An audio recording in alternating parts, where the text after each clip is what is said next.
Braulio Tavares veio para reverter todas as minhas expectativas, que, convenhamos, eram expectativas bastante desinformadas sobre ficção científica em geral, até pouco tempo atrás, quando eu comecei de fato a ler um pouquinho mais sobre isso.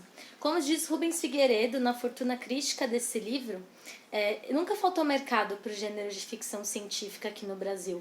O que faltavam eram autores, né? Em suas palavras, vou ler aqui esse trechinho. Seria fecunda uma investigação das razões pelas quais certas correntes ou gêneros ficcionais, que fizeram fortuna em outras línguas, experimentaram por tanto tempo o repúdio por parte de nossos escritores. Embora de toda evidência, nunca tenha faltado público para tais livros em nosso mercado, como se pode concluir da boa aceitação de tantas traduções. Ao lado de muito bom nível literário dos seus contos, surpreende a naturalidade com que lemos tais histórias, num improvável português, e um ainda mais improvável brasileiro.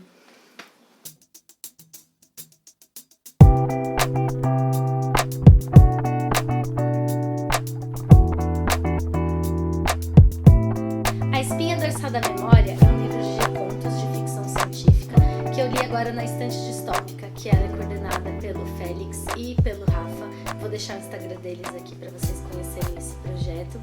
E ele foi publicado recentemente pela editora Banderola, após passar muitos anos sem ter nenhuma publicação aqui no Brasil, sem ter nenhuma edição nova, né? Ele é dividido em duas partes, e eu vou comentar essas duas partes separadamente para a gente ver um pouquinho melhor sobre elas. Bom, na primeira parte nós temos contos avulsos, não relacionados, e aqui a gente já começa a perceber que estamos diante de algo inusitado. O primeiro conto, que se chama Mal Assombrado, ele tem apenas uma página, ele é só assim, uma página, ele já deixa você meio ansioso, assim. Ele é um daqueles pesadelos, sabe, que parece que você tá... Sabe quando você tá naquela fase que você ainda tá pra dormir, mas você ainda não dormiu? Você tá naquele ambiente limítrofe entre o sono e a vigília e você começa a ter sonhos que parecem um pouco mais vívidos. Essa é a sensação desse conto, que se chama Mal Assombrado. E como eu participo da Estante Distópica, e quem participa da Estante Distópica só tem vantagens, eu ainda por cima ganhei num sorteio a HQ desse conto Mal Assombrado, que também é da editora Bandeirola, então recomendo pra vocês. É lindo, maravilhoso. Olha só essa imagem. Coisa mais fofa. Em seguida, a gente encontra o maravilhoso Os Ixitarianos Estão Entre Nós.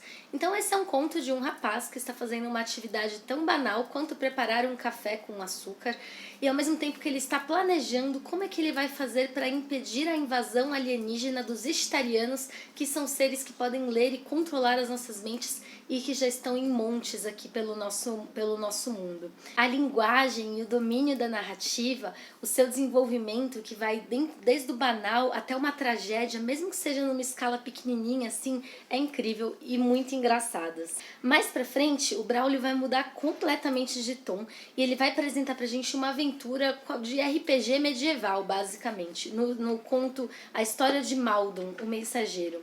Aqui, o gênero é basicamente fantasia, não tem muita coisa de ficção científica.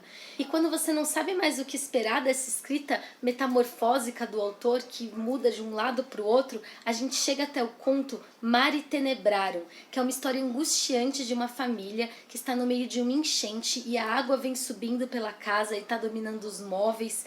E é algo tão brasileiro, algo tão próximo, algo tão angustiante, tão real. São apenas 2 folhas de conto, mas é tão angustiante e o final é de deixar aquele nó da garganta que é irreparável, sabe? Cão Dilata o Rabo é o último dos meus destaques nessa primeira parte aqui dos contos e são 10 páginas de texto e ele tem apenas um único ponto final, que é quando acaba a história. Começa com uma história de orgulho de uma pessoa cheia de hubris e desencadeia um erro que leva a proporções cósmicas e entramos numa sequência frenética de horrores e exatamente essa falta de pontuação faz com que tudo tenha um ritmo de pesadelo muito mais forte, muito mais intenso, muito mais angustiante. É aquele conto que você tem que ler de um fôlego só, assim, porque você não aguenta, você não consegue parar de ler, exatamente porque não tem onde parar de ler. Tá tudo acontecendo, não tem fim. É uma sequência de coisas que não chega num fim, até o fim. Agora sim, vamos para a segunda parte do livro. E eu devo dizer que aqui o autor fez uma coisa que eu achei genial, sensacional. Aqui é a parte mais hardcore de ficção científica, mas com um twist, assim, um pouquinho diferente. A gente vai conversar sobre isso. Deixa eu me explicar. No primeiro conto, acontece o primeiro encontro real com alienígenas. Finalmente, os alienígenas estão entre nós, né? A partir daí, a humanidade já tem esse conhecimento que os alienígenas estão aqui e os contos vão se passando cada vez mais no futuro. Então, o próximo conto se passa depois de 4 anos que encontraram os alienígenas, quando vão fazer o primeiro contato cara a cara com eles. Os contos eles vão se passando cada vez mais no futuro e as implicações vão se tornando cada vez mais complexas desse conhecimento desses alienígenas que existem entre nós, né? E é aí que o Braulio Tavares me conquistou. Aí é que eu achei que ele se diferencia.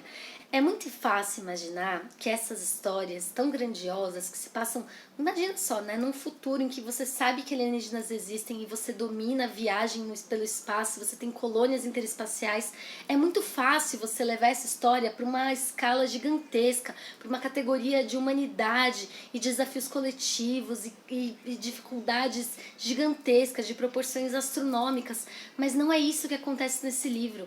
Esse livro não é sobre as mudanças do coletivo, esse livro é sobre indivíduos.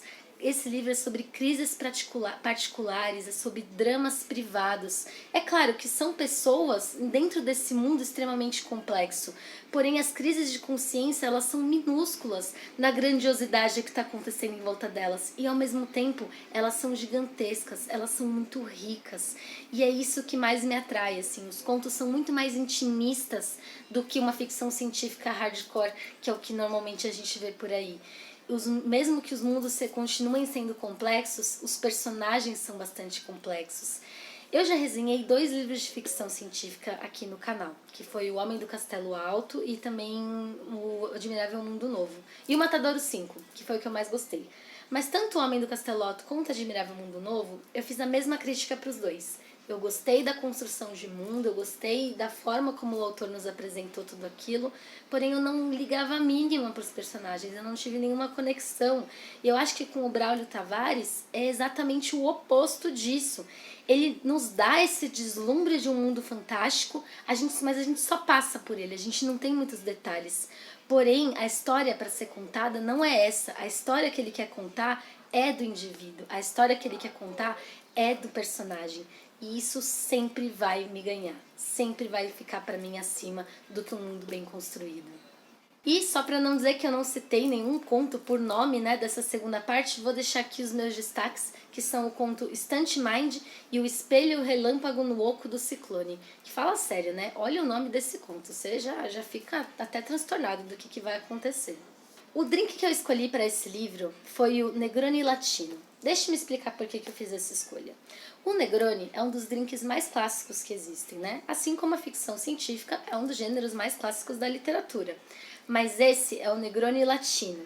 Ele mantém as tradições da origem de onde ele veio, mas ele traz mudanças importantes e inovadoras. E para mim, esse é o trabalho do Braulio. Ele vem dessa tradição, mas ele torce esse clássico até que ele se torne algo novo e inusitado, ainda que reconhecível e com esse toque latino. E por isso que o Negroni Latino foi o nosso drink de hoje. Ele é um drink à base de cachaça, Campari, vermute rosso e também rum. E ele vai estar amanhã aqui no canal, o passo a passo completo. Não se esqueçam de passar aqui para ver. E no Instagram Drinks e Livros também vai ter a receitinha completa para vocês checarem.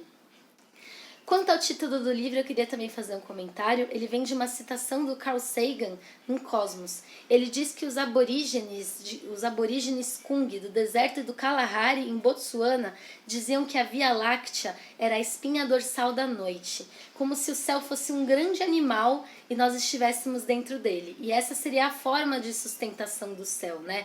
Para que ele não se despedace, não caia sobre nós. E eu acho que a espinha dorsal da memória, no meu entender, seria então essa sustentação essencial da memória humana quando nada mais é do jeito que nós imaginávamos, quando nada mais é certo, quando nada mais é previsível, como a gente conhece o mundo hoje em dia, né? Quando a gente passa a entender que nós somos apenas uma célula, uma coisa insignificante em meio a todo um universo, quando a gente passa a entender que não estamos sozinhos, quando a gente vê que existe muito mais além de nós. Para mim, esse título ele conversa totalmente com essa segunda metade do livro.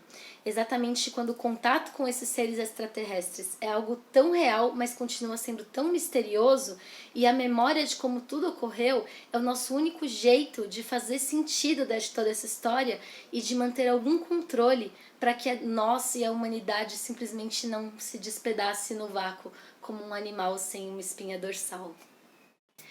Eu espero que vocês tenham gostado da resenha. Eu gostei muito desse livro. Para quem gosta de ficção científica, eu acho que vai encontrar algo de novo aqui. E a gente sempre tem que ficar indo atrás de produção brasileira, porque a gente tem coisas de muita qualidade aqui. Então, procurem a Editora Bandeirola para vocês não perderem. Tem outros lançamentos também do Braulio Tavares por lá. Espero que vocês tenham gostado. A gente se vê na próxima. Ótimas leituras para todos e saúde. Tchau, tchau!